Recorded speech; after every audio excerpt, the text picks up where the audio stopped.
When I was 16, some Catholic friends invited me to go to Mass with them one Sunday evening. Now, I wasn't used to going to church, and I felt a bit out of place and confused by what was happening. People were standing and sitting and kneeling at random times.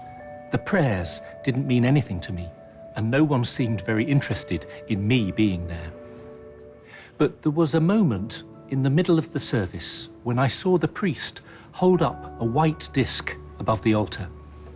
And I noticed that everyone else was completely focused on what was taking place. I could almost feel their faith. There was an unusual stillness in the church. I knew that something important was happening, even though I didn't understand what it really meant.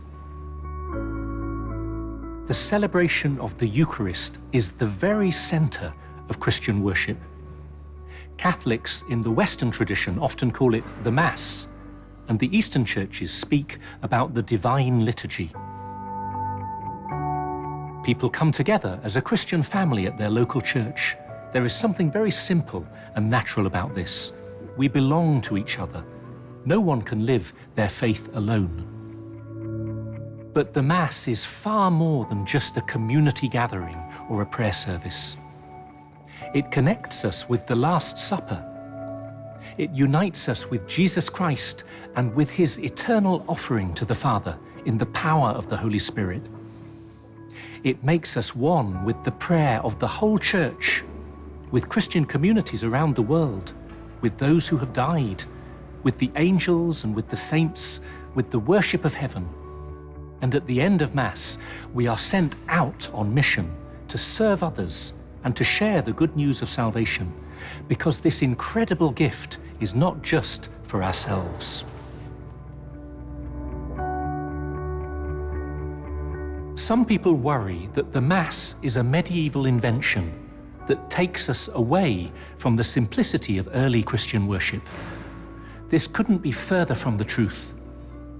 The sacrament of the Eucharist was given to us by Jesus Christ at the Last Supper. And in the Acts of the Apostles, the first Christian communities meet together for the Eucharist, which they call the breaking of bread. It's thoroughly biblical. There is an ancient description of the Eucharist by St. Justin from the 2nd century. You could almost be reading about the Eucharist today. Christians meet together. There are readings from the Bible, followed by some religious instruction from the priest. After the prayers of intercession, the priest prays in thanksgiving over the bread and wine. The people receive Holy Communion, which is then taken out to those who cannot be present. I've been to Mass in some very different situations over the years, but this fundamental structure hardly changes. I've stood with 2 million young people in a field on the edge of Krakow for Mass with Pope Francis. I've walked through tightly guarded security gates to celebrate Mass in a chapel in Wormwood Scrubs prison. I've been to the Ukrainian cathedral here in London to celebrate the Divine Liturgy in the Byzantine tradition. I've joined a community of Arabic-speaking Christians in their Sunday Eucharist in a village outside Bethlehem. Why is it so important? Because Jesus himself is present at every Mass. He speaks to us through the words of the Bible. Without the Bible, there is no Mass. He is present through the ministry of his priests, who represent Christ, the Good Shepherd, even with their weaknesses. He is present in the midst of the congregation because he promised to be with his people whenever they pray in his name. And he is present above all when the bread and wine are changed into his body and blood, and when he gives himself to us in Holy Communion. We need to be honest. Our actual experience varies from week to week. Sometimes you can feel inspired and alive. Sometimes you can feel dry as dust.